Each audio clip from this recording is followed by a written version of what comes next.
The cyber fight where experts from 6 countries participate. We have a lot of global experts from different teams and different countries.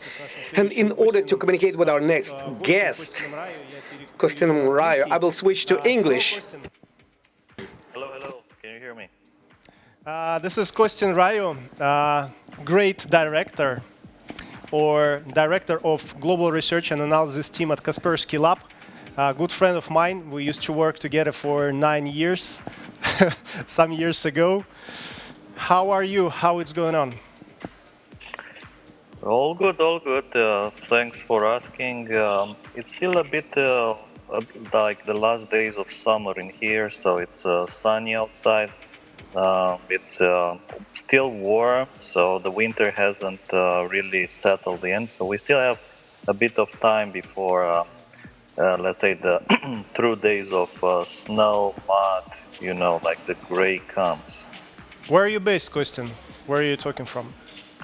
I'm based in Romania, in Bucharest, which I'm sure the most of you are familiar with, a country of vampires, Transylvania, castles, good wine, if I may say, also very good food.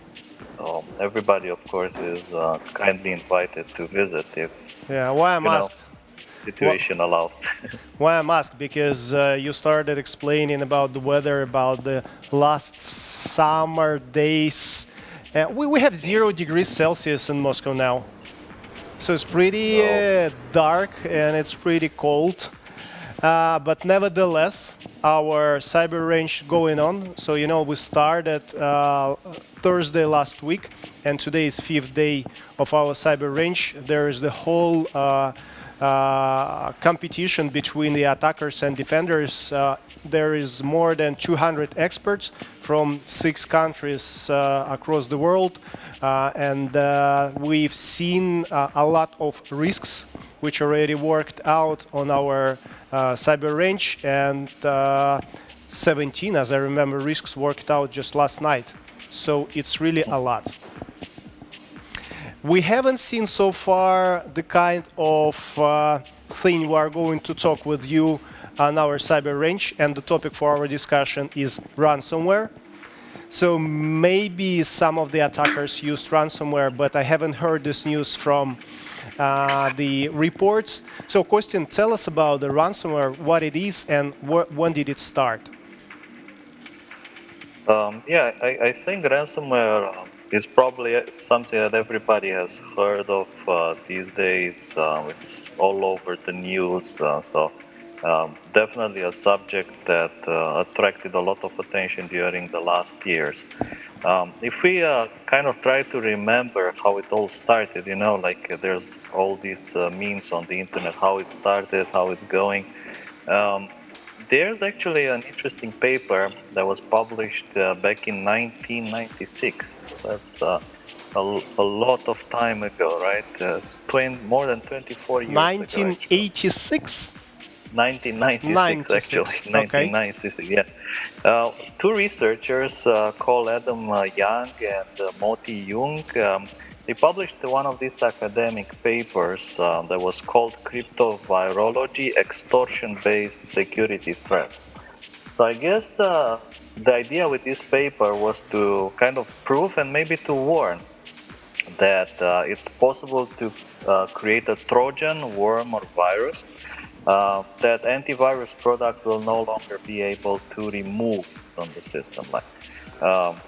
And they were kind of saying that it's possible to design a mathematical, cryptologically offensive tool that will encrypt your data and then hold you at ransom point and ask for money for decryption, obviously. What is also interesting is in their paper they warned about the possibility, but they also kind of suggested some defenses. So they suggested, for instance, that you should run antivirus solutions on your systems. You should only download the program from trusted sources, and also very important, you should have backups. But if we kind of go back, I guess that's when the story kind of started, 1996, with this paper.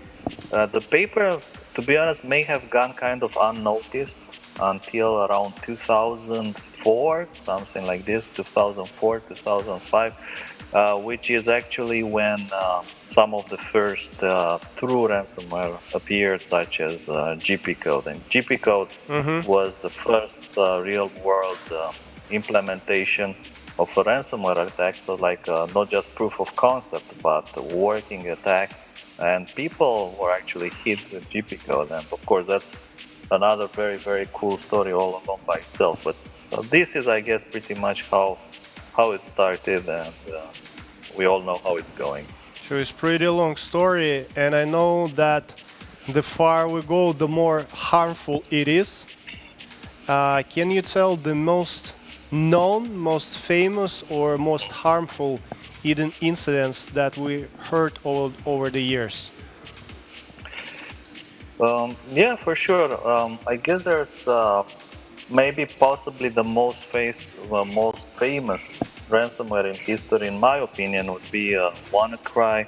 Well, WannaCry, let's say, hit the world so hard because it was packed together with an exploit, the Eternal Blue exploit, which allowed it to replicate over the internet in a wormy manner. And also, I think that WannaCry actually was launched on the internet around, like, it was a Wednesday. However, it didn't really pick up speed until Friday. So on Friday, I remember that very well. In the morning, nobody wants to get, like, let's say, bad messages on a Friday morning. The weekend is coming. So I got a message from one of our colleagues in Spain that there's a big ransomware attack, and a lot of computers are affected all around the country, and this is not looking good. And, like, seriously, on a Friday, who wants to, like, launch a ransomware attack on a Friday? It's like just a crime against humanity. But nevertheless, that's how, pretty much WannaCry hit the news, and probably over 1 million computers were hit by WannaCry. And In which there were, countries like, a lot of. mostly, Costin? In which countries mostly? I think it really depends. Maybe depends on the visibility. Like, at least according to our own visibility, like, I mean, Kaspersky Security Network, I know Russia was between some of the most hard-hit countries. Also, Ukraine was hit. Um, so a lot of countries, I think more than 100 countries around the world, had a significant number of WannaCry infections. And to be honest, WannaCry was implemented in such a way that it made decryption impossible. I mean, it seemed almost like the authors didn't really complete it. It wasn't like a finished product. More like they were playing, experimenting with this Eternal Blue exploit, and they packed it together, and accidentally it escaped their lab and just hit the internet.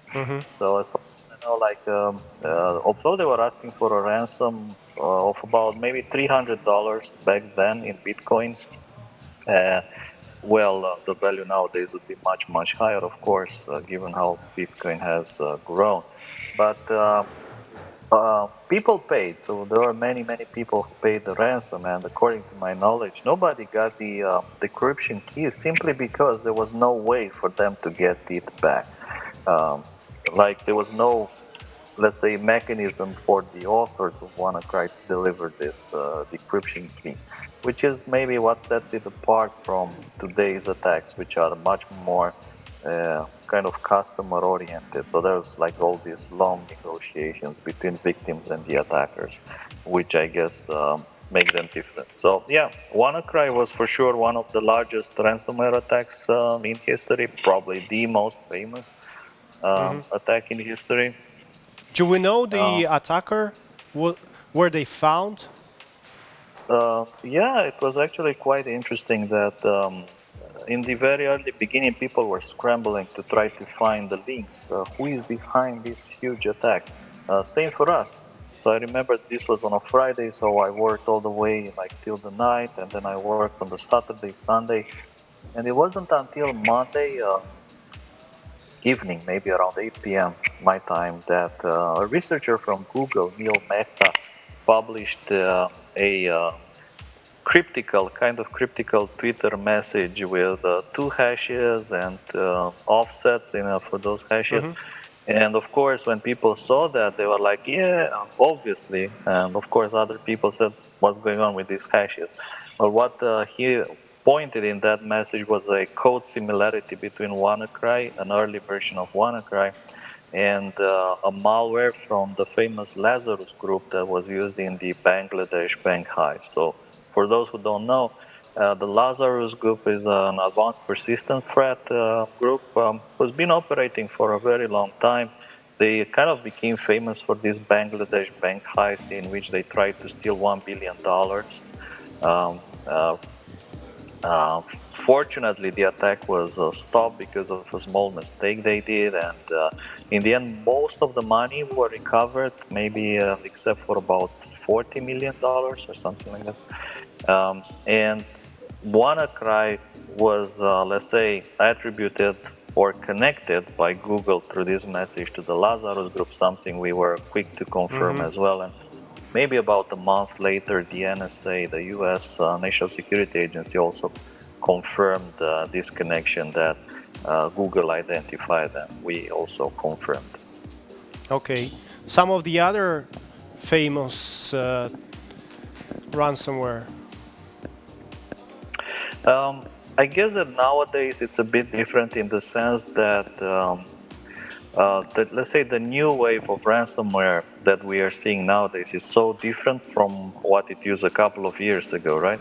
So, going back, let's say, to 2017, right? WannaCry.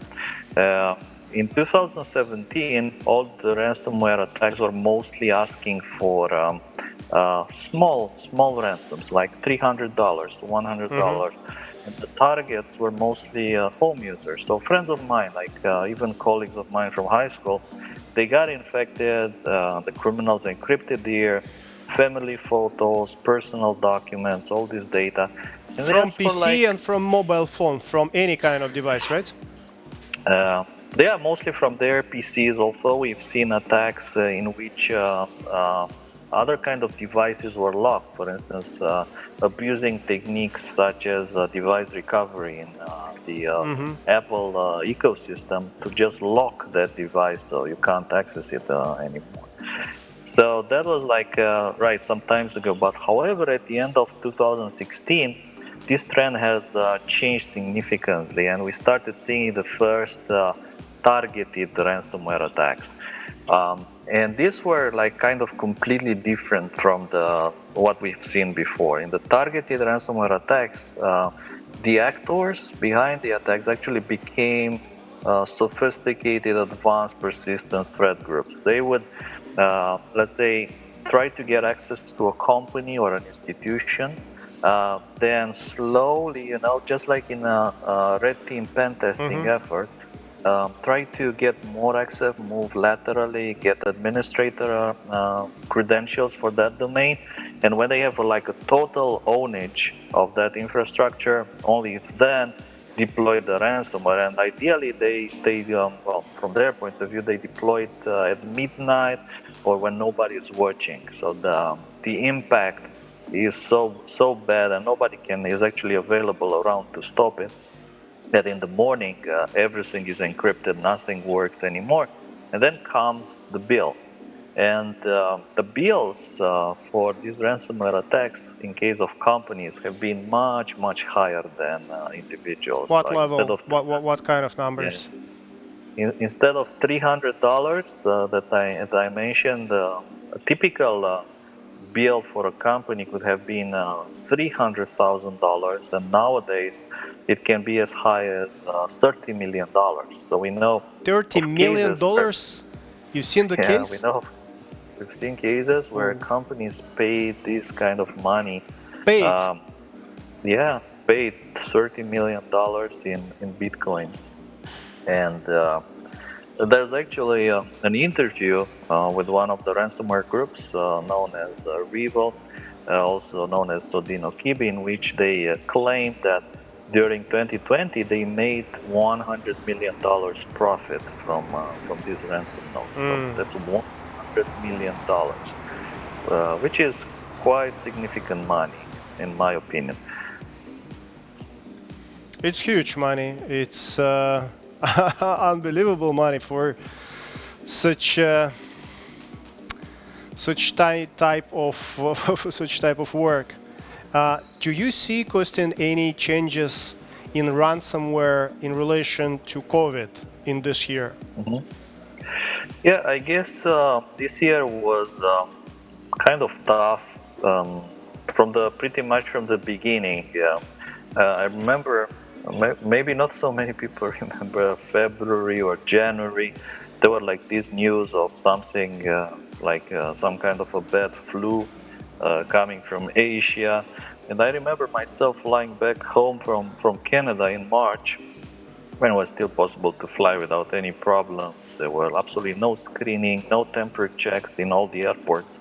But I do remember one thing which remained in my mind, kind of behind me, two rows behind me, there was a person who looked sick. He was coughing actually the entire flight, 7 or 8 hours. He was coughing almost non-stop. He looked very, very bad. So I was kind of convinced that probably he's sick, but it was like just a sign that this is not good. It can't probably go well. So what happened is that in March there was suddenly a lot of interest from everybody into anything COVID-19 related. So similarly, criminals started exploiting this topic as well. Just knowing that if you receive an email with a COVID-19 subject, like huge infections, let's say in Moscow, or huge wave of infections in Vladivostok or whatever, doesn't matter, but as long as it's relevant to you and maybe the place where you live, then the chances for you to click the link, of course, is much higher. Now, maybe let's say kind of significant thing happened around April, when probably we realized that cyber criminals are also affected by the pandemic, so the numbers temporarily went down. People stocking up, maybe you remember stocking up of all sorts of goods like food, rice, grain, so on. So maybe they were just busy doing the same as everybody else.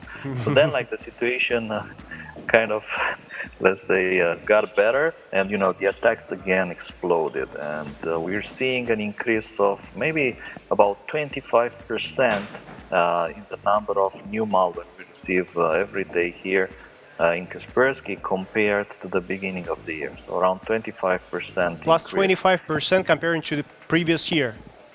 Yeah, that's about 25% increase compared to the previous year. Which countries are mostly under attack? I think these days pretty much all countries do see ransomware attacks. It's kind of interesting to point out that a lot of the ransomware samples that we analyze, they have kind of special checks inside. So for instance, we've seen samples that would simply just not activate. They would simply exit if the system languages Armenian, Bulgarian, Moldavian, Ukrainian, Russian, Belarusian. So if the system locale is set to any of these different countries, and the ransomware does nothing.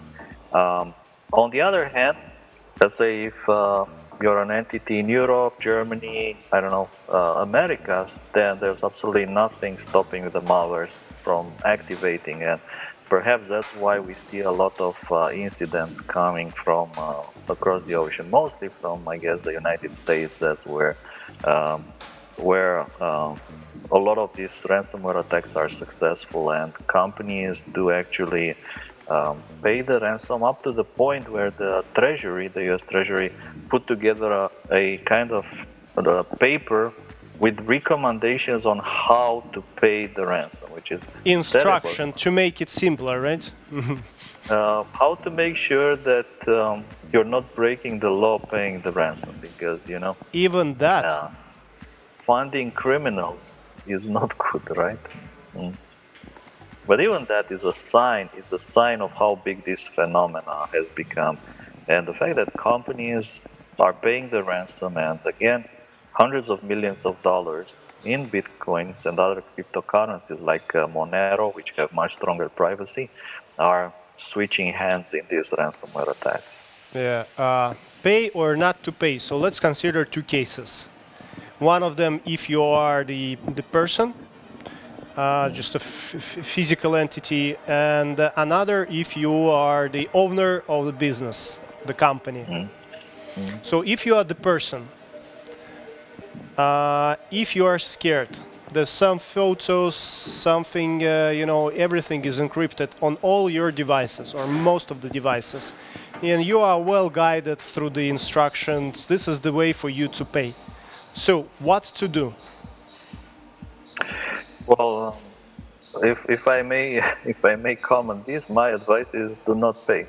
Like the most important advice is probably to not pay because there might be other alternatives available. And actually, we have put together with other security companies, with Europol and law enforcement from many different countries around the world, we put together a website called No More Ransom. So this website actually has decryption tools for some ransomware variants around the world. So one of the things you can do, like instead of paying, make like a backup of all your information, right? Just save all that information somewhere and keep an eye on nomoreransom.org, and because maybe one day it will become possible to decrypt it, like free of charge. All the companies contributing in No More Ransom, we all do this free of charge. There's like absolutely no money involved. So my advice is not to pay the ransom.